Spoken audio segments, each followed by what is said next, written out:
District leaders asked me to fabricate grades. Good evening, everyone. Yeah, you just heard it there. A recent teacher of the year in Metro schools saying the district instructed her to fabricate a failing grade for a student.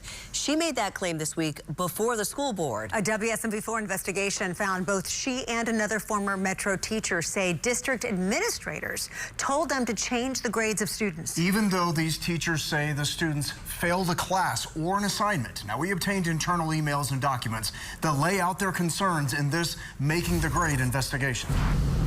The second floor of her condo is where Samira Hardcastle is starting over. This is my art studio, and I usually paint people. After 8 years of teaching art in Metro schools, including being named the 2025-2026 Teacher of the Year at John F. Kennedy Middle School, she decided to end her career. I put in my resignation in May. The reason? Spelled out in her resignation letter. Fabricating grades at the direction, she says, of district administrators. And they just want me to shut up and go along with the game that they're playing, and I'm not. Hardcastle is now the second former Metro teacher who alleges in emails and resignation letters that administrators directed them to change failing grades. Hardcastle believes it's for one reason. It makes our scores look better. I mean, as a district, it makes things look better.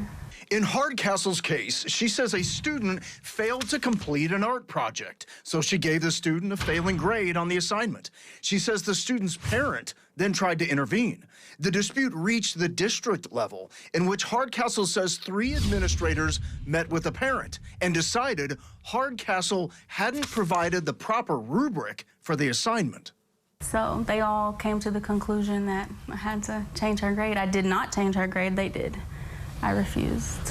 Emails obtained by WSMV4 Investigates show former John Overton High School math teacher Diana Wills also fought back against changing failing grades, writing, "What is being done is unethical and could very well be interpreted as illegal." The emails show that administrators wrote Wills had failed students, but had not alerted their parents to their failing grades as required by district policy, and that because of it, she needed to pass the students, giving them a D. Wills fired back, saying one student was told many times to make up the exams and never did, and that she was out on medical leave for much of one semester, and asking, when was I supposed to be contacting parents? Writing, quote, "You can cook the books to have the data look the way you need it to." For 3 days, WSMV4 Investigates has been asking Metro schools for an interview. Instead, we received emails. The district spokesman writing in Will's case, there was a difference of opinion on district policies, and the grade changes did, quote, "not meaningfully affect the student's final outcome in those courses."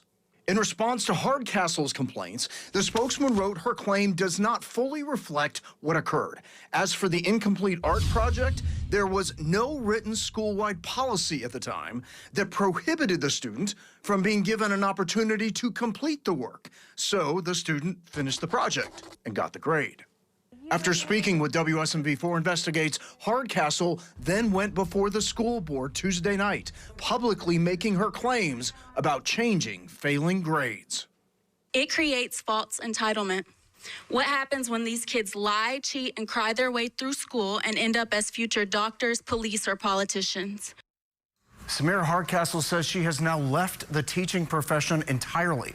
Before she quit, she was given a disciplinary action accused of unprofessional communication with another parent and student. Now, we asked Diana Wills for an interview, but she is now suing the district for suspending her, and her attorney declined our request.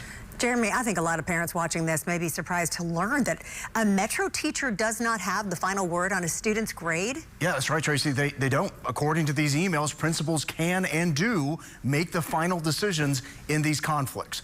If there's something you want me to know for our reporting on this, you can find our tip line email on the Investigates tab on the app.